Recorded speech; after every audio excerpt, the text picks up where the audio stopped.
Pour le bon entretien de mon véhicule, je vérifie tous les 1000 km. Le liquide de frein, réponse A. Le liquide de refroidissement, réponse B. L'huile moteur, réponse C. L'eau, réponse D.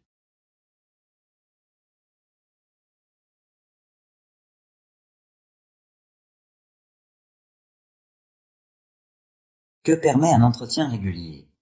De maintenir en bon état les différents éléments du véhicule, de réduire la consommation de carburant, le risque de panne et d'accident. L'entretien consiste à vérifier les différents niveaux, l'état des pneus, des freins, etc. Bonne réponse A, B et C. Le remplacement d'un pneu se fait selon sa couleur, réponse A, ou les dimensions d'origine, réponse B.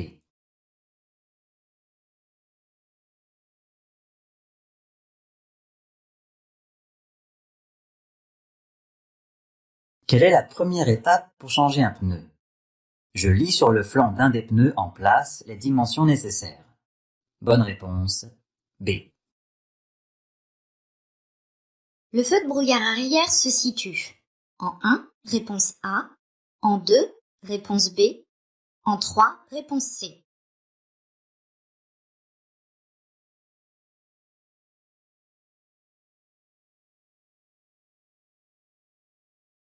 À quoi sert le feu de brouillard arrière?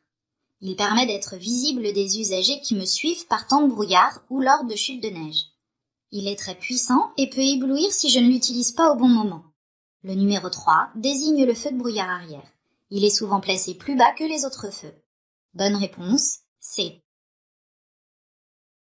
Pour connaître le type d'huile moteur à utiliser, je consulte la notice du constructeur. Oui, réponse A. Non, réponse B.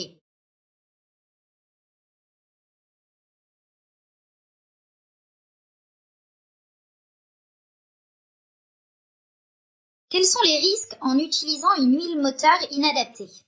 Il y a un risque de surchauffe moteur pouvant entraîner une panne, voire la casse du moteur.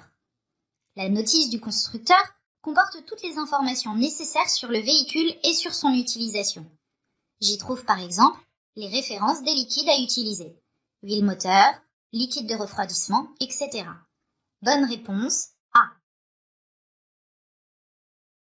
L'usure maximale autorisée des pneumatiques est de 2 mm, réponse A, 1,6 mm, réponse B.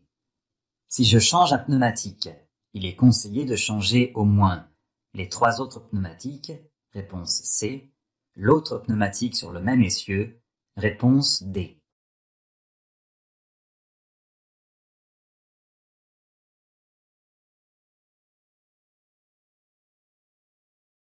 Quelle est l'importance des pneumatiques? C'est le seul contact avec le sol. S'ils sont en mauvais état, l'adhérence est réduite, ce qui augmente le risque d'accident. La différence d'usure entre les deux pneus ne doit pas dépasser 5 mm, mais il est conseillé, lors du changement de pneumatique, de placer les pneus neufs sur le train arrière. La profondeur des rainures ne doit pas être inférieure à 1,6 mm. Bonne réponse, B et D.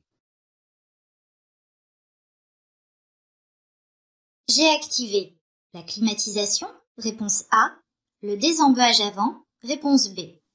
L'air sortira sur mes jambes, réponse C, vers le pare-brise, réponse D.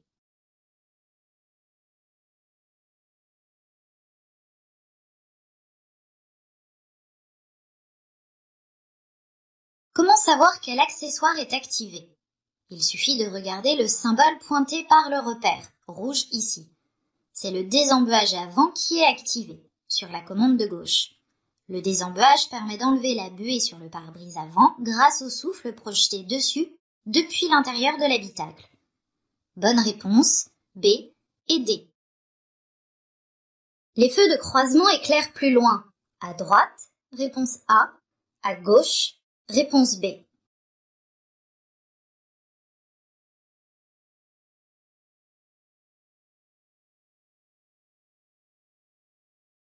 Comment les feux de croisement éclairent-ils? Les feux de croisement permettent d'être vus et de voir. Je les utilise la nuit lorsque des usagers sont devant moi. Ainsi, Ils éclairent plus loin à droite pour que je puisse bien voir les bords de la chaussée et moins loin à gauche pour ne pas gêner les usagers rencontrés en sens inverse. Bonne réponse A.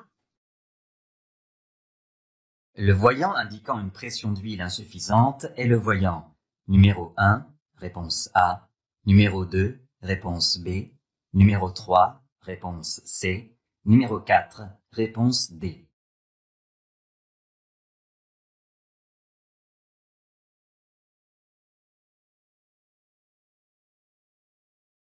Quel est le principal risque d'une pression d'huile insuffisante?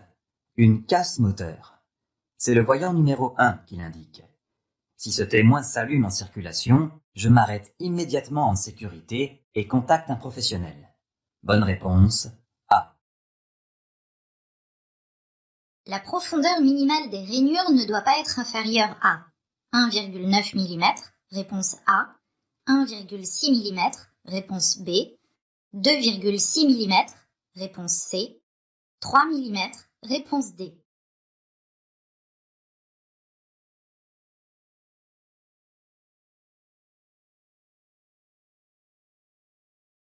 Qu'est-ce que les rainures d'un pneu? Il s'agit des rayures sur la bande de roulement. Elles permettent l'évacuation de l'eau au sol pour permettre aux pneus de rester en contact avec l'asphalte.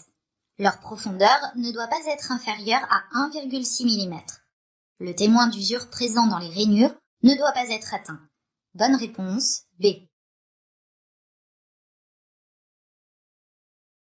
L'hiver, il est préférable d'utiliser un liquide lave-glace comportant de l'anticalcaire, réponse A, un produit qui élimine les bactéries, réponse B, de l'antigel, réponse C.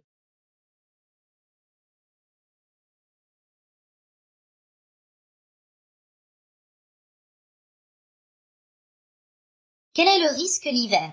Le liquide lave-glace risque de geler, ce qui peut endommager le réservoir et le circuit de liquide lave-glace.